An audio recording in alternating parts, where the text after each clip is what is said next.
Improvements every week. Oh my goodness. What an incredible, beautiful group of people. True. Lovely. So it is, in fact, technically the sun was at its furthest point sometime yesterday, but it seems like it sits there for 3 days. And, you know, I don't know about you, but it felt very strange to have to be turning on lights at 3:30. Yes. I remember doing that in the Seattle area. I don't remember doing that in Oregon before. It is that time. And can you imagine what it was like, or what it still is like up in Norway and Sweden and the Arctic Circle area where, you know, they don't, yeah, if they're lucky, there's a little bit of light along the horizon, right? And the rest of it is dark. Or what it might have been like when, you know, there was that time when homes were not all that warm and cozy.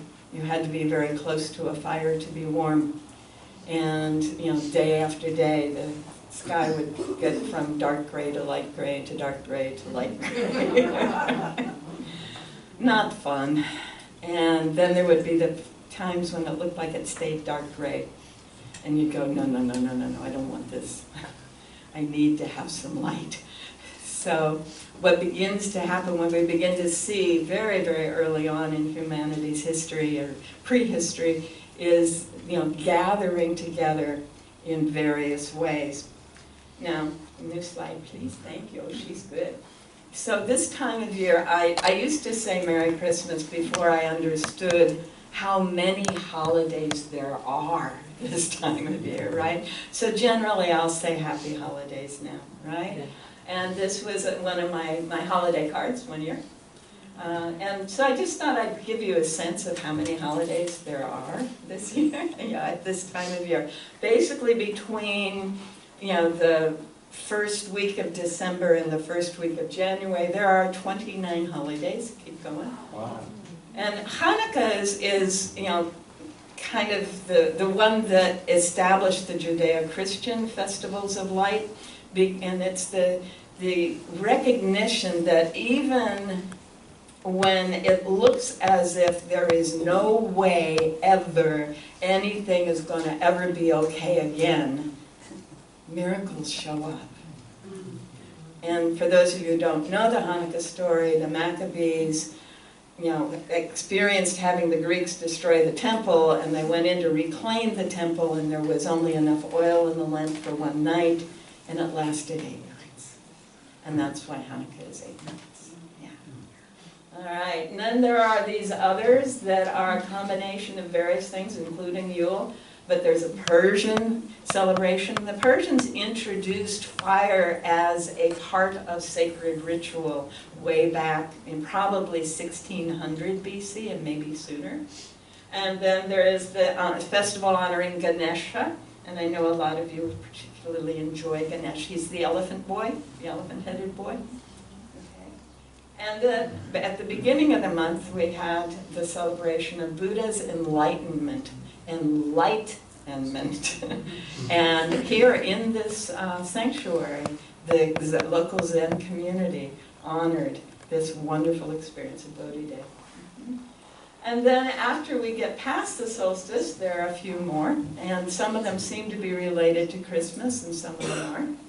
And then Kwanzaa is one of them, the 26th through the 31st. And if you're not familiar with Kwanzaa, it was begun by an African-American scholar who saw that his people did not have a tradition of their own. They were drawing completely on the Judeo-Christian traditions and the European traditions, and he wanted them to get back in touch with their own traditions. So each of the candles represents a concept in the same way that the Advent candles do. One is faith, one is hope, one is cooperative work. Isn't that marvelous? And one is the cooperative economy. So yeah, oh, Elaine perked up. That's her favorite thing, alternative economics. So it's a harvest festival that draws heavily on Swahili terms and concepts. and lasts from the day after Christmas to the day before New Year's, and gives that kind of core basis. And if you have noticed in the inner cities, you'll find that there are various kind of centers that are named after one of these words. Imani or Umoji are from those. All right. And then finally, even more. I mean, this is a lot of holy days. Right? And then there are the ones that kind of slip around from sometime in December to sometime in February, the Lunar New Year. And then Sadeh, which is the Iranian feast that, again, touches back to that Persian time. So yeah, this is a holy day season. Next one. And finally, for most of us, it ends on Epiphany. Epiphany, the 6th of January, the 12th night is the night before, the 5th of January. And in my family, when I was growing up, that was the day we ate all the leftovers from Christmas. Yeah, it was all gone that night. If we didn't eat it, it was gone. And my grandmother's favorite thing was to take the last few slices of the fruitcake, and my aunt made the most amazing fruitcake. And she would make up a little hard sauce, which is brandy and butter and powdered sugar. And then she would put them on a plate, and she would drizzle a little of the hard sauce on, and then she would take a little red birthday candle and stick that on the hard sauce on the plate, and sometimes a holly leaf. And this was our 12th night dessert, and that was the end of the season. Right. And usually on that night, or certainly the next day, we would take down the tree that we didn't put up till Christmas Eve. So that was our way of honoring this long season that we have. Yeah. It's a wonderful, wonderful experience if we allow ourselves to experience it as an opportunity for feeling more light and joy and coming together and love and peace and hope and all that good stuff. You know, and the Advent part is part of it, but it's the part that starts well before. The original Advent was 40 days. I talked about this at the beginning of the month. And then it got honed down, and now it is what the calendars can be remade year after year after year, the 1st through the 25th. But in the liturgy, in the Christian liturgy, it is the 4 Sundays prior to the birth, the 25th. And so they might start the first Sunday after Thanksgiving, or they might be the next one after that, depending on when Thanksgiving is. And this year it was the first Sunday after Thanksgiving, which meant that it was the Sunday before Thanksgiving that in the Episcopal liturgy was Stir Up Sunday. And it's called Stir Up Sunday because every year on that Sunday, the psalm that starts with Stir Up Your Hearts is recited. And it is the cue to all British housewives to stir up their Christmas puddings that afternoon.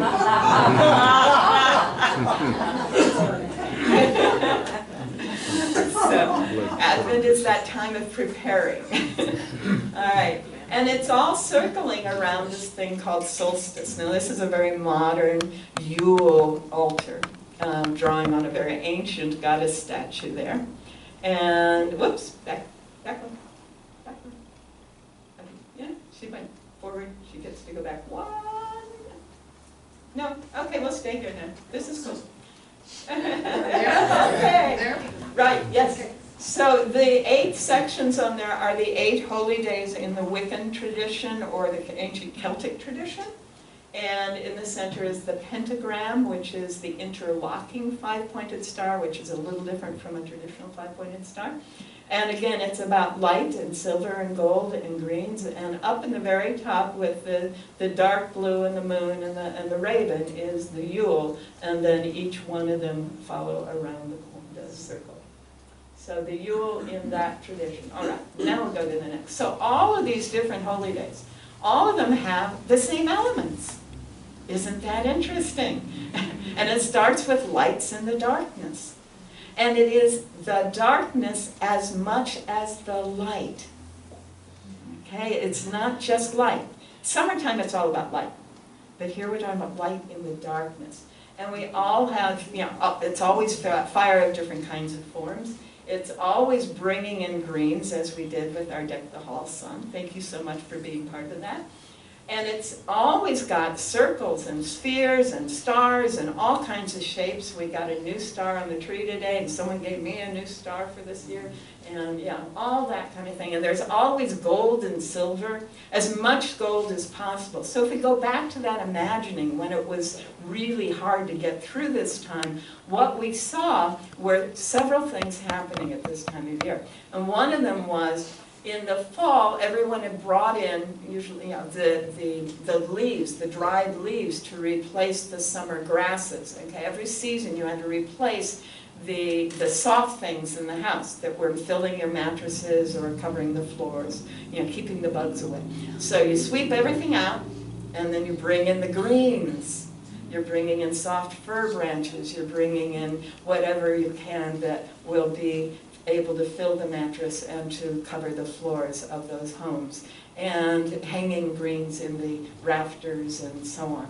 And the greens did a number of things. The evergreens would help keep away insects, and they helped to keep everything fresher and cleaner. And then toward the end of this season, there will be another cleansing of the house and the bringing of the other kinds of things. And so as they're doing this, usually there is this wonderful experience of, oh, there is a living tree. Maybe it's broken over in the windstorm or something, and so someone will bring that in. And one of my favorite images is the idea that someone would take that to the cave, the gathering place of the people in the community, and they would all carry their torches, and they would bring their jewelry and hang them on the tree. So they'd be glistening with gold and beautiful things. And that was fairly common throughout Europe. And it became the basis for the Roman tradition of bringing in trees and decorating them during the period that had no time. The Roman calendar, in order to adjust for the fact that it's 365¼ days every year, actually had anywhere from 7 to 14 days a year where time wasn't being measured. So anything could happen, because you couldn't write it down, because it didn't have a date. And the origins of Twelfth Night are, there was often this meal during this time. It was called Saturnalia. Okay? Saturn is symbolized by the old man, okay, the old man with the staff. Sometimes we think of him as death. Sometimes we call him Kronos. Kronos was actually his father. Saturn replaced Kronos. And at this time of year, Saturn is replaced by the new baby. Remember the old images at New Year's, the old man and the new baby? That's where it came from. And so at this time, particularly on the last night, which has now been standardized as 12th night, the slaves would become the masters and the masters would become the slaves. So the owners of the household would feed all the servants and everyone else and treat them as if they were the masters of the house. And so everything was upside down and topsy-turvy, like our program for some of you today.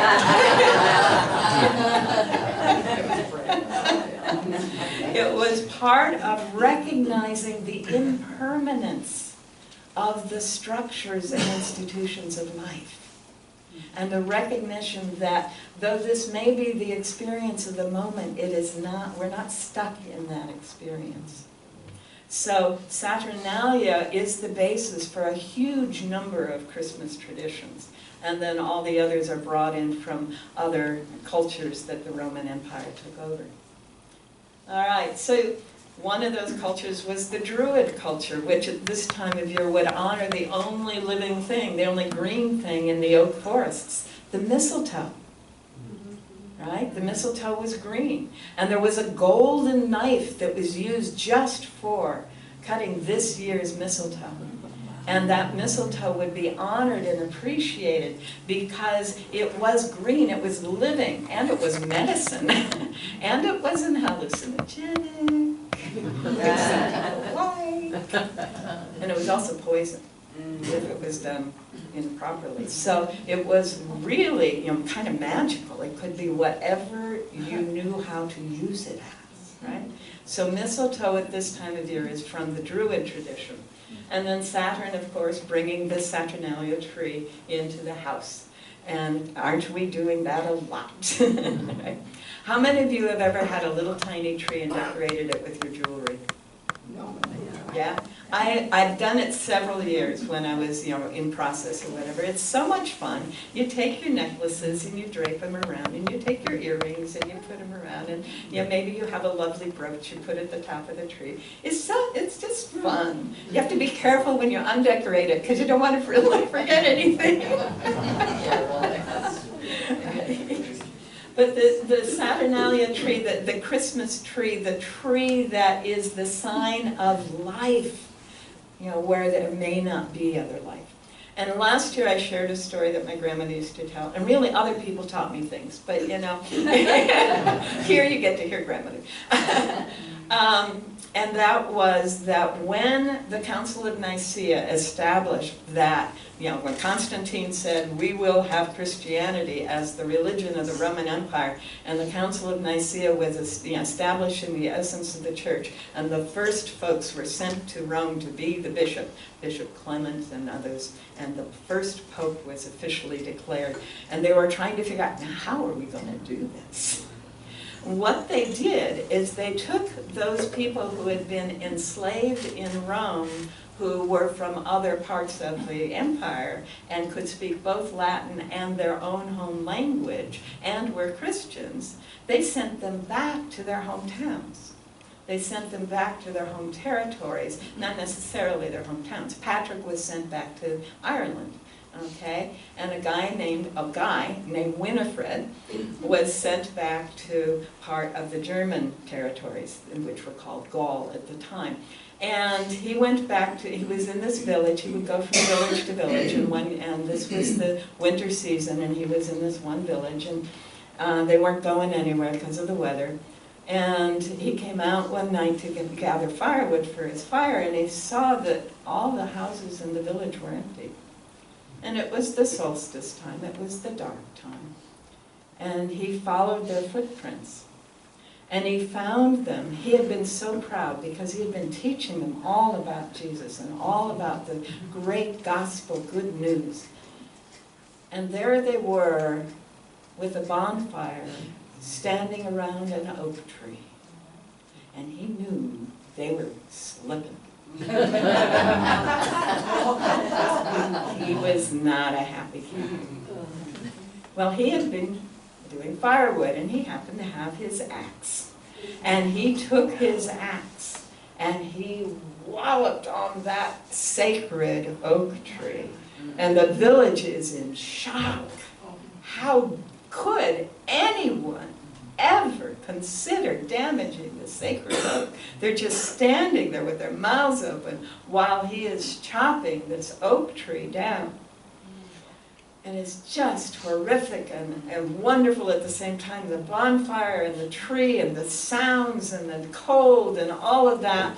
And then, nobody said timber because it was those days. But finally the tree began to fall. And it fell with this huge thundering crash.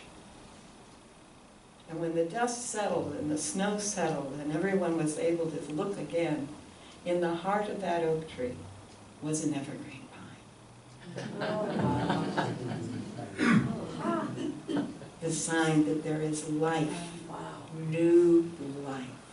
The sign of ongoing life, even where it appears that death has happened. The sign that something new and wonderful is happening and being born here and now, even as the old traditions and the old institutions and the old assumptions fall away. And that's really what this message of this season is about. It doesn't matter which story. Is it a baby in the manger? Is it a Christ in my heart? Is it an opening to a new way of understanding? In another talk that I won't impose on you now, I talk about the relationship between all these things and the alchemical process. That in us is born something new that then is unified with the all that is. And that's what we're doing. at this solstice time of year. Do a little bit more here. Next slide, thank you. So we talked about, this is sometimes called Yule, and Yule is also the name of one of the Scandinavian gods. And this is a time when circles are very important, as I said. So circling those greens into a wreath comes from the Wiccan tradition. Keep going. And this is one of the portraits of Yule. Very powerful. I think it's always fascinating to me how British and American culture watchers, anthropologists and such, refer to various divinities as fertility gods. Yeah.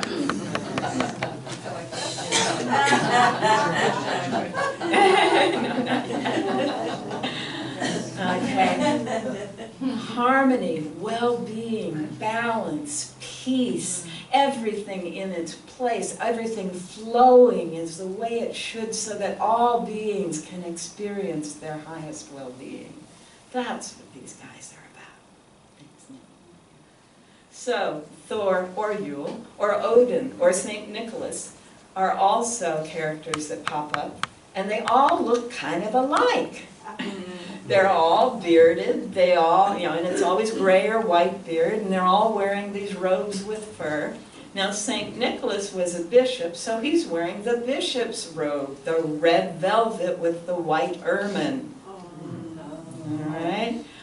In Russia, Grandfather Winter, long before Christmas ever came to Russia, is also this long beard, white hair, but he usually wears blue or turquoise, sky-colored clothes with the white fur around him.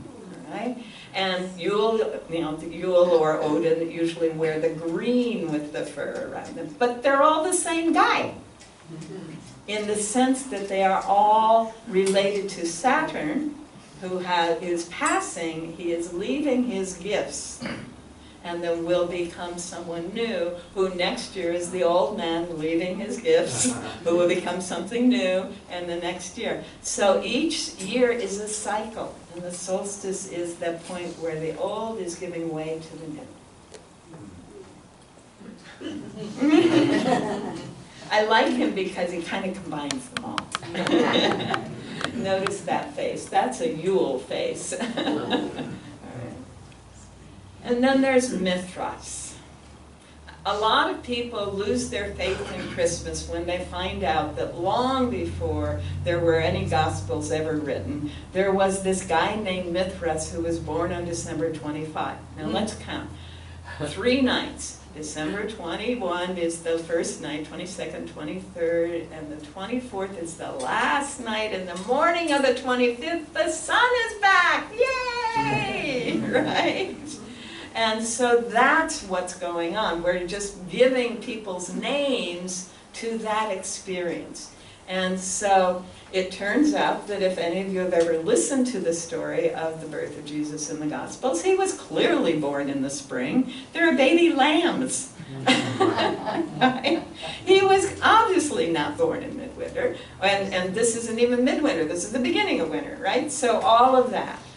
And yet, because of the relationship to the solstice and the Saturnalia, it was incumbent upon this group of folks who were given this task of uniting hundreds of different cultures into one religious tradition to choose the place and the time that they already recognized. There is a birthing happening, and it is light being born in our lives. And one more. So light in the darkness, wisdom in the depths of foolish despair. These are the blessings of the solstice. Thank you.